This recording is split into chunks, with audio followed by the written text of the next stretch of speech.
introduce Christopher Hickernell. Christopher is a security architect with over 17 years of experience in the IT field. He has spent time as a director of technology, web designer, network engineer, database administrator, IT consultant, IT manager, and security analyst. Wow, that's a lot. Everyone, please join me in welcoming Christopher to the stage. Thank you.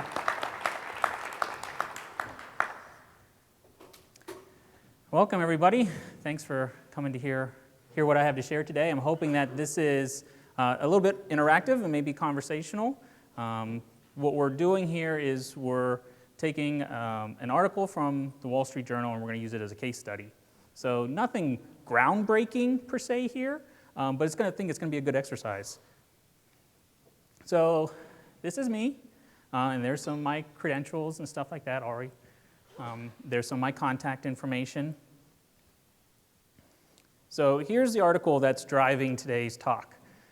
In 2019, January of 2019, the Wall Street Journal published an article, and it reconstructs what they called the worst known hack into the nation's power system. And the article tells a story of how a foreign government, we believe it was Russia, but some of the details are hazy, but a foreign government used clever attacks to infiltrate small construction companies. But the construction companies weren't the ultimate target of the attacks. They were trying to hack into our nation's power grid. And instead of hitting the power utilities head on, they went against the subcontractors as a stepping stone. So we don't have the details, like I mentioned, of how the attacks were carried out, but the article provides enough information that we're going to use it as a case study. So we're going to examine some of the attacks that are mentioned, and then we're going to guess at, theorize about the tactics, the techniques, the procedures that were likely used.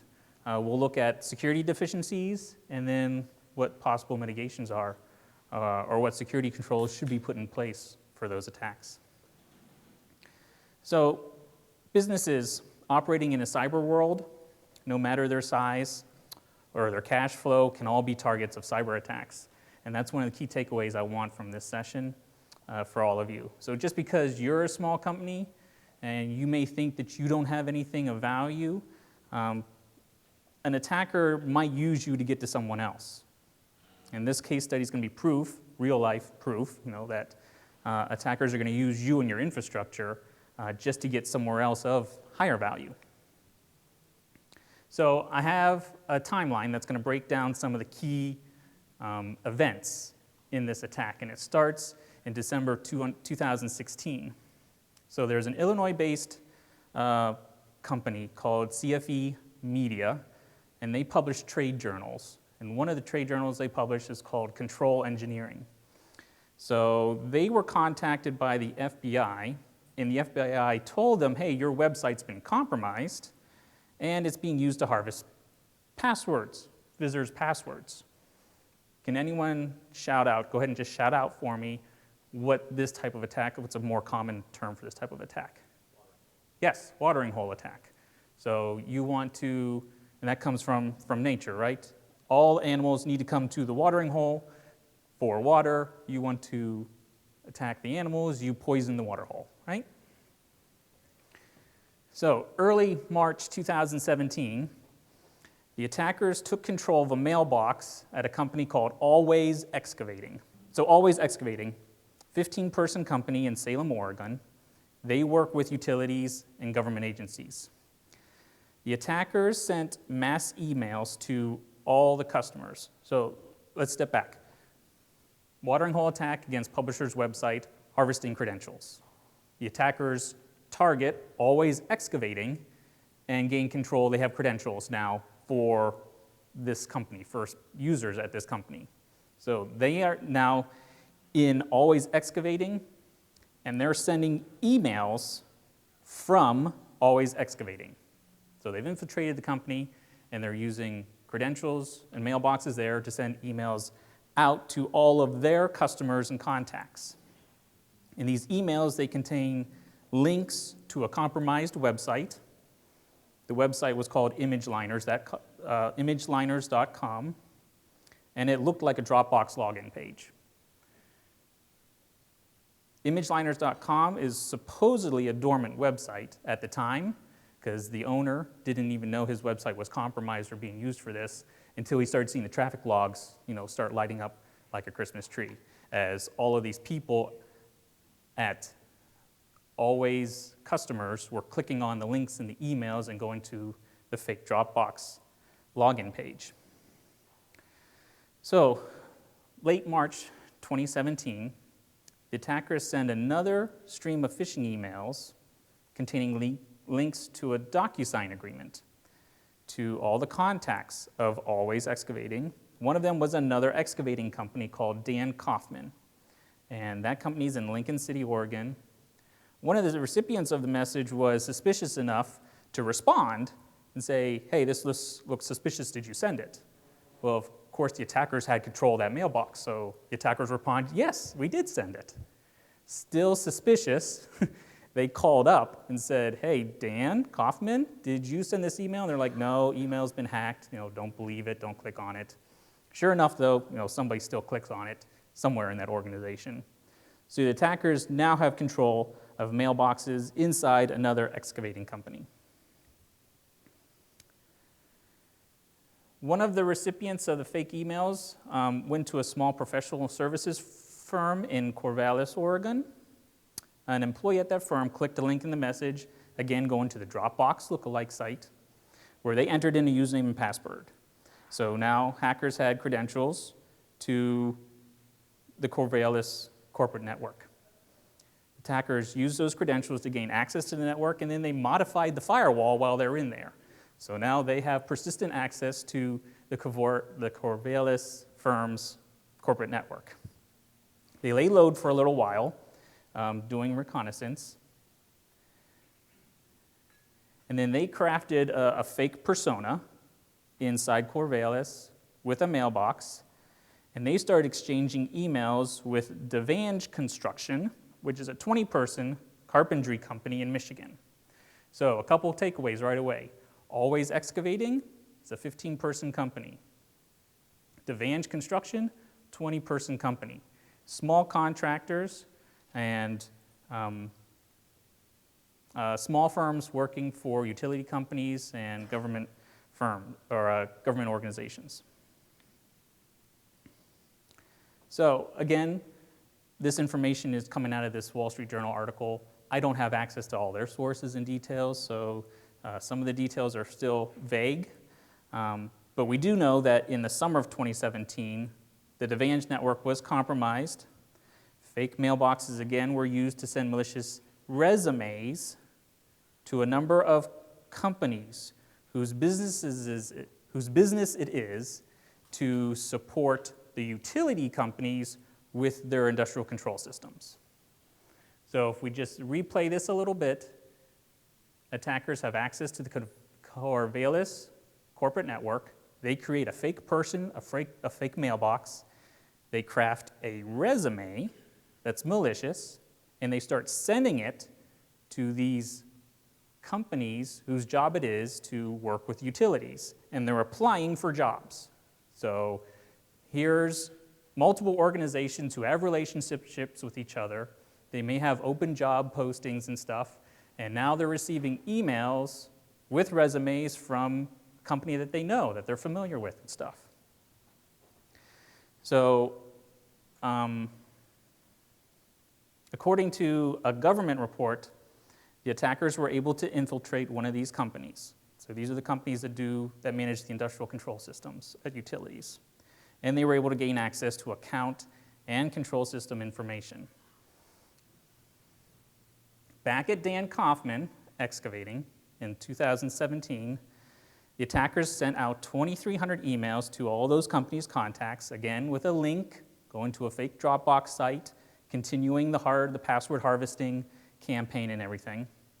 With those credentials, attackers were able to penetrate the control system at utility companies through poorly protected jump boxes. This gave them sufficient access where they could have temporarily disrupted power supply out on the power grid. So Symantec had firsthand knowledge of all this activity, and they reported that at least 60 utilities were targeted, both inside the US and outside. About 24 were breached, and that hackers had penetrated far enough to reach industrial control systems at 8 or more utilities.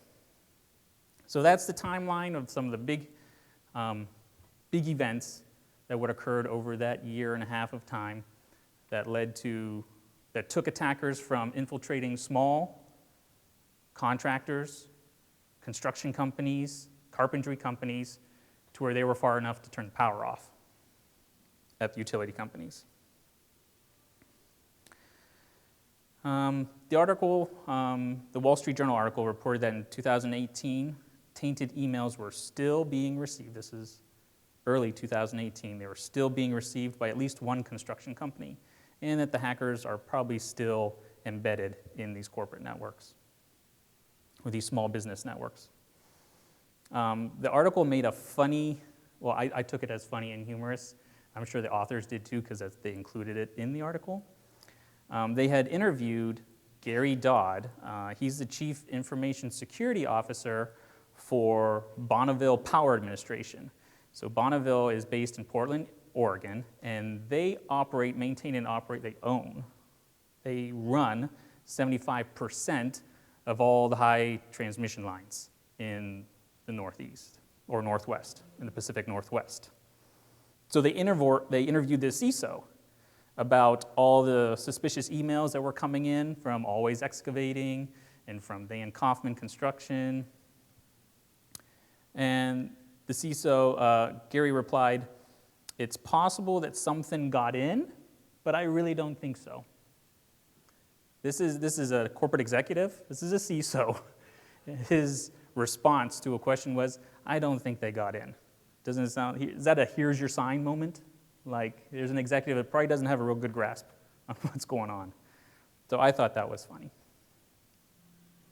So what I've done is anywhere in the article, I've pulled where it says, hackers did something or hackers compromised something. I pulled that out, and we're going to examine them and determine what we can do in our own companies to protect ourselves from similar types of attacks. I want this to be a little bit interactive. I've got a number of case studies. They're going to be pretty simple to go through, and I want you guys just to shout out contributions as we go through them. Now, I have my own notes on the screens, but that's not absolute. They're just my own ideas. You may have ideas that I didn't consider, so hopefully we can share. There's a lot of different ways to mitigate these attacks. So just because you don't see your answer on the screen doesn't make it wrong, because I didn't think about it or I couldn't fit it, okay? And what I have a whole bunch of these stress toys. So if you contribute, I'll toss you one of these stress toys. They're little hammers. It says, be brilliant on the basics. These are actually from another talk that I've done in the past. And if you ever wonder about this, please come up and ask me, and I'll let you know what that means. But I've got a whole bunch of these, so you shout out some answers, and I'll shout out or toss out some hammers. Sound good? Okay. Case number 1. Malicious file uploaded onto the website for trade journals. So this is the media website, the waterhole attack, right? Website code harvested usernames and passwords from visitors. So first, what's our target in this case study? What's the attacker going after? Say again? Right. How are they going to get the passwords, though? First, the website. So they need to, first target is the website, right? I've pulled out the MITRE attack. There could be multiple MITRE attacks used in any of these cases. I pulled out the more prominent one. So our MITRE attack here, initial access exploit public-facing application. What are some mitigations for protecting our public-facing websites from being manipulated or compromised?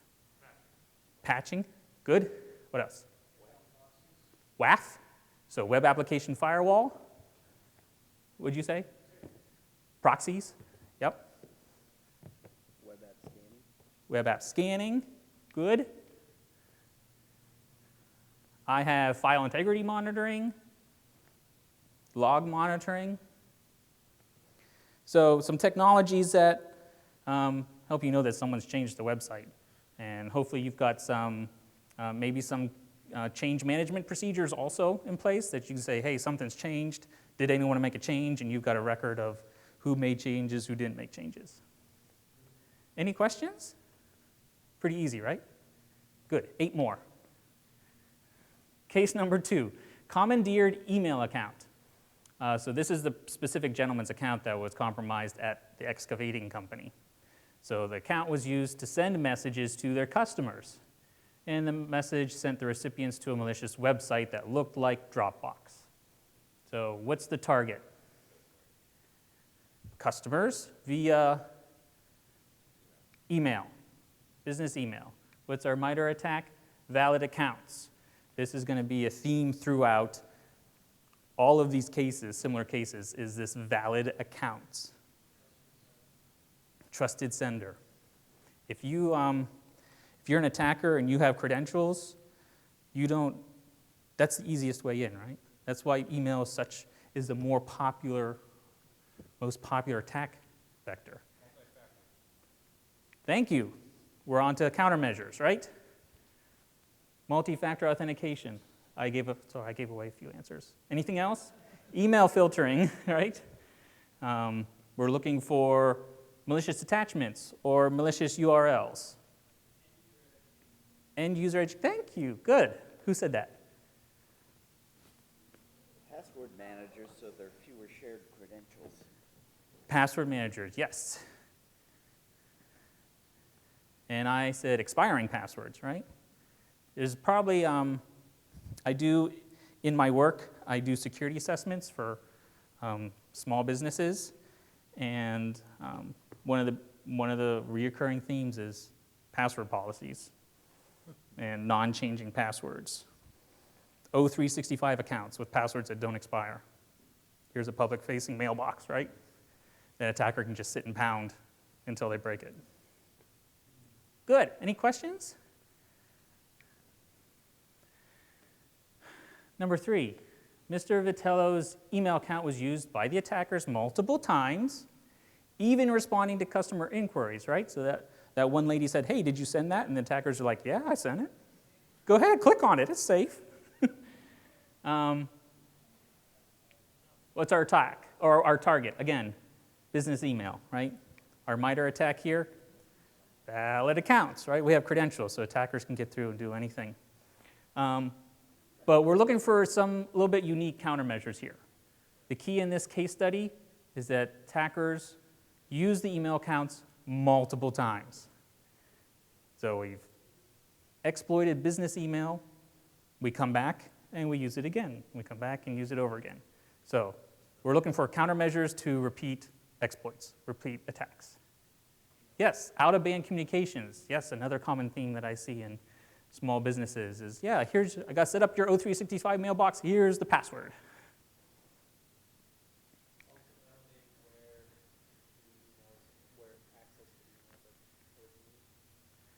So who's... What their IP addresses or how they connected to O365.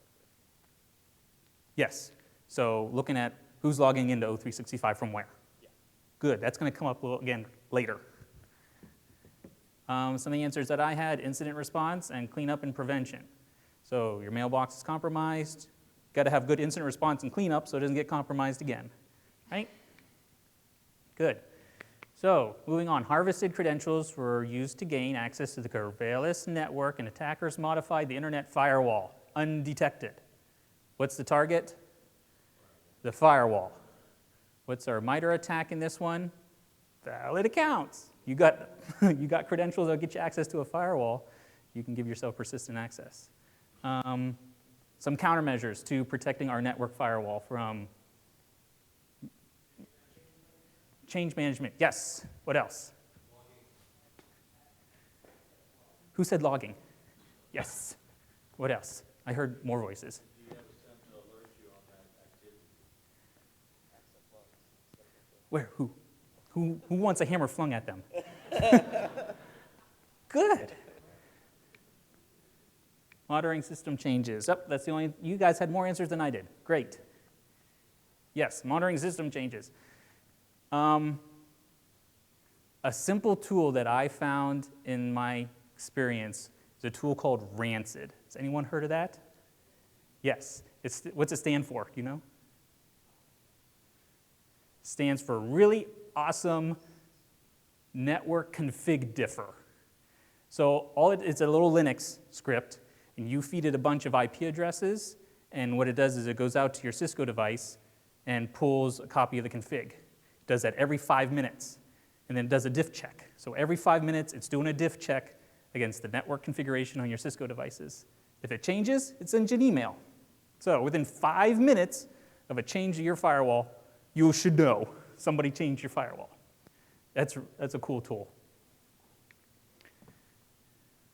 Number 5, I need to get more hammers. Attackers access the Corvallis network multiple times from foreign countries, specifically Turkey, France, and the Netherlands. What's our target? Corporate network, okay? Our MITRE attack, valid accounts, because they've got credentials. So, countermeasures for protecting our corporate network, specifically from foreign countries. Yes, geo-blocking. Everyone gets hammers.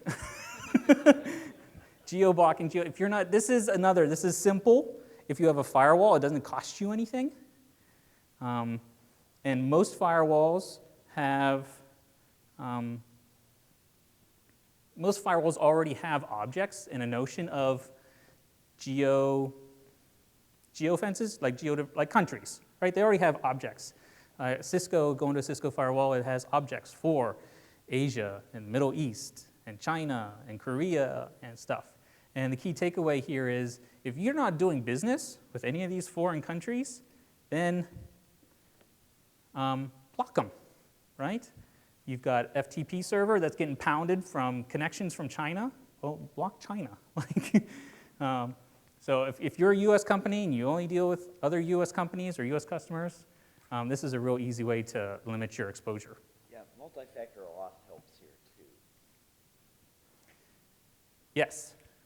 Yes, we're not real clear how they're getting into the network, right? But it's some type of credentials, right? So some type of interface. Yep.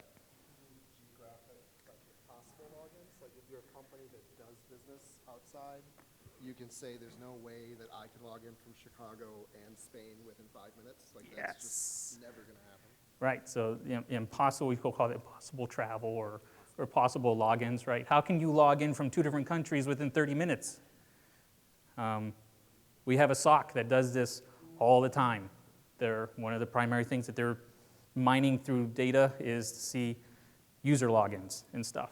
Now, a lot of times, that person is on travel, right? So they get on a VPN. So now it looks like they're hitting an account from wherever they're traveling and the home, VPN endpoint also. But still, an easy thing to look for. How are we doing on time? Good. 6, attackers visited corporate VPN login page. Easy, what's the target here? VPN, our MITRE attack, persistent, valid accounts again, and then I also threw an external remote services there for some variation, right? Keep in mind, any given attack can have multiple MITRE techniques. So countermeasures for protecting our VPN logins. Password resets. Yeah. What else? Multi-factor. We're seeing some recurring trends here, right?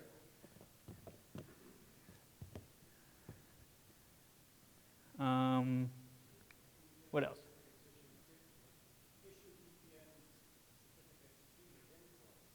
Yes. So some type of certificate-based authentication that's on the device. So only devices, corporate issued devices with our certificate are able to log into the VPN. Yep, good. Attackers use false personas to send emails to utility companies with malicious attachments. It's an easy one, right? Business email. What's the MITRE attack? Everybody together. Valid accounts. And also, since they're already in the network, so they created their own accounts, so we throw that one in there. So countermeasures, we're protecting business email from fake personas. This is going to be more general email security, right? So with some general email, good email security, hygiene type stuff. So what about the server antivirus to catch the Yes. malicious traffic outbound? Antivirus, anti-malware for email. Yep. Yes. This can be a little bit, can be difficult depending on the size of the company, right? If you're a large company, hopefully you're collecting server logs and stuff. The Windows Active Directory keeps track of when accounts are created and when groups are changed or stuff. You just need a filter, you need a report or something that tells you, do you have a hammer? You do now. That tells you, hey, accounts were created. So with these persistent creation of emails, is it a spam-based where they're sending the same thing to multiple entities? And are you hitting your spam limit number, 100, 200, 25, whatever? Sure, there might be a limit there that's abnormal for the business. The question, do they have a technology? Do they have something that will tell you, hey, this is abnormal? That's definitely one way to detect this. Some of my other thoughts. Anti-malware, we talked about. Anti-spoofing. Email coming into your company should not originate from your own company's email. Does that make sense? Right? Email inbound to your company should only ever come from external sources. So there's anti-spoofing rules and stuff that you can implement in your email security to say, hey, email coming from the internet should only come from internet domains. I should never see my own internal domain coming inbound. Make sense? Yes. Yeah, those type of things help. DKIM signing, all those types of, or DKIM checks, SPF verification. Yep. URL rewriting. Right? There's technologies out there that will take every URL that's in an email and they'll change it, or they will follow that URL to make sure that the URL itself is safe and legitimate before that releases the email. And user awareness, right? Don't click on things. Like, that's a daily story. If you're an analyst or an incident response or stuff, that's life in the day of an analyst is people clicking on stuff. And then my boss walks into my office and I have my head, hands on my head. He's like, what? I'm like, somebody clicked on something. Or someone opened something. Client security. So there's a tool out there from KnowBe4. Is anyone familiar with KnowBe4? They do security awareness training platforms and stuff like that. Great company based in Florida. I'm from Orlando, Florida. KnowBe4 is a company in Tampa. They have a tool for Outlook called Second Chance. So what you do is you preload the Second Chance with a whitelist of URLs. Then when a user clicks on a URL, if it's not in the whitelist, it gives them a pop-up saying, hey, we don't recognize this URL. Are you sure you want to click on it? So that's a nice little speed bump to help people take a second look. And it displays the actual URL. They tell you to hover over and see what this pop-up tells you, the exact URL is and stuff. So that's a nice tool. People still click on stuff though, right? Yeah, of course I want to click on it. All right. Attackers penetrate the control system areas of poorly protected jump boxes. Our target here, jump boxes or the endpoint. MITRE attack. Everybody together, valid accounts. Remote desktop protocol for lateral movement and some countermeasures for our endpoints. Countermeasures for endpoints. Sure. Yes. Anything else? Endpoint security, detecting and response, secure baseline configuration, right? If you have RDP open on stuff, make sure you've got secure RDP configuration, right? All right, got to wrap up quickly. Last one. Always Excavating was again hacked. Industry experts say Russia, but they likely remain inside some systems undetected, awaiting further orders. Target here is our business network. MITRE attack, everybody together, valid accounts, account manipulation, some countermeasures for protecting our business networks, or this is rather repeat, right? Or persistence within the network. Those are kind of credentials or protections we're looking for here. Any thoughts? ports and protocols, allowed ports and protocols, and all others are blocked, right? Look for local accounts. Local accounts. Yep. What do I have? Incident response, right? Cleanup, right? Get compromised, let's do proper cleanup. User behavior analysis, again, this is, probably for some more mature companies that have a little bit of money to spend on next gen, user behavior analysis, endpoint detection response. Oh, deception technologies, there's a lot of deception technologies out there right now that you can look at. Honeypots, honeycreds, and honey nets. Everybody heard of Canary? Those is little devices that you can throw out onto the network, and you give it like a persona. It says, you will be an FTP server, but nobody should ever talk to you. So if anyone ever tries to connect to you, send me an email. So one of those ways of detecting whether someone's in your network or not. Okay, questions, stories? How do you address the fact that the whole premise of the attack was on small businesses? That don't have technology, don't have mature security programs or mature security controls and stuff like that. I agree, difficult, right? That's a clear weakness and stuff. But if you're a business, regardless of your size, you have email, you have internet service. There are some, I think I pointed out some controls that are free that just need implemented. So I think there are some simple things like firewall rules and maybe some email security. O365 is becoming very popular. I've been seeing lots of companies get it, but they're not hitting the checkbox to turn on the security and stuff like that.